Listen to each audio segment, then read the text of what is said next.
tutorial is continuing on from the last one of bound side angle pose.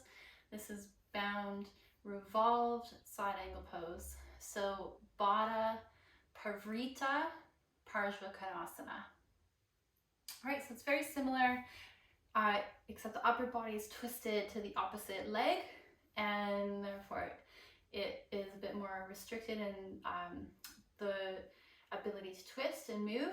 And here you really need to relax around your middle section, around your abdomen to twist.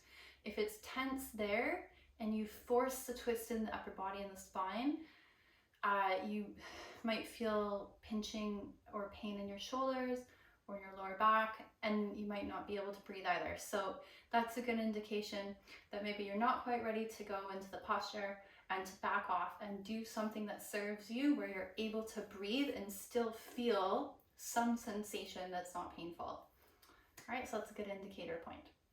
Now, Baddha Parivrtta Parsvakonasana. Let me find my words. So I start with my knee on the floor. You don't have to, you can have it up in the lunge. It just helps me to relax more, scoop my belly, and then twist. Because if you are already up in the lunge and then you try and twist, your body's already under a small amount of stress. And you might be carrying that in your abdomen. And then you're not going to be able to twist as far, and it might feel more rigid and less accessible. So see how you feel. That's just why I start with my knee on the floor. So you inhale, lengthen the waist, and then exhale, kind of round in through the abdomen. Your hand can be on your back, and then put your elbow outside edge of your knee, your opposite elbow. Now to go deeper, if you want to, you're going to grab your thigh with your opposite hand, roll it in, and then keep tucking your lower belly in so you can move your whole upper body to face the outer edge of your thigh. And push against your leg with your arm and open to the side. So if you're binding, you flip your hand again, find that space in your neck, lengthen your collarbone. Maybe your hand can start to go to the inner edge of your hip crease. Try not to bring your shoulder too far forward, so you're still maintaining that opening across the front of the chest, your pectoral muscle, and your collarbone, your clavicle. All right, so this is option one. I'll show you on the other side in a moment. Option two, you can put your hand, so your shoulder needs to go outer edge of knee, fingertips, block or palm to the floor here, and open to the side with your hand to your low back or into your pocket. And then lifting your knee. Inhale, and then exhale, twist. Leaning the head back in line with your heel. Good, the full posture. Belly in, inhale, exhale, twist your shoulder right outside edge knee. And you need to flip your hand. Now here it might feel like it's stuck. You just kind of maneuver your fingers past, don't force it in your shoulder. Maybe bind your fingers. Once you're there, lean back, try to breathe. And the last thing you do is lift your knee up. If looking up is really wobbly, just look down to the floor without collapsing your head. Tuck your toes and inhale, lift your knee. Once you lift your knee, try to pull your inner thighs together. Connect your big toe mounds together through the inner thighs and reach your head away from your heel. So the back leg's doing a lot of work in this one.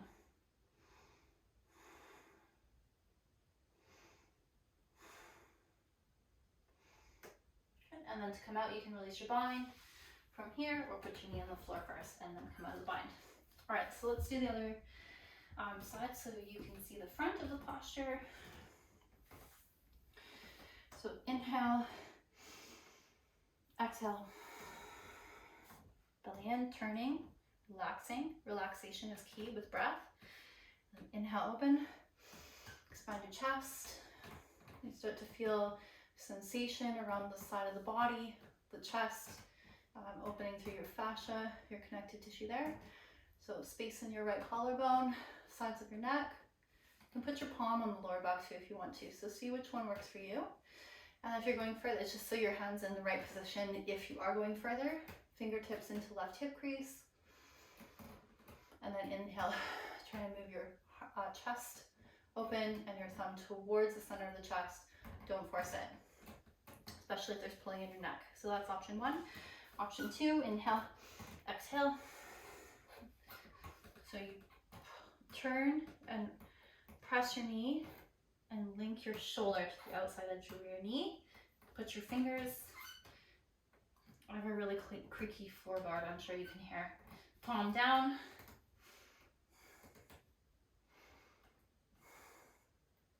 Okay, lift your knee here, or palm facing inwards. Relax and try to move your fingers back. Grab your hand and then look down if you need some support with your gaze, and inhale up. Chest still widening. Breathing heel to head and pull the inner thighs together.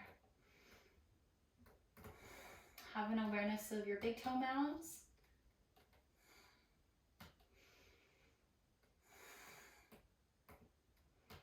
And then come down, releasing the hands or releasing the knee, and then releasing the hands. All right, hopefully you heard me over my squeaky floorboard. Give that a try. Make sure you're breathing, make sure you're warm when you try this after a bunch of sun salutations perhaps. Okay, thanks.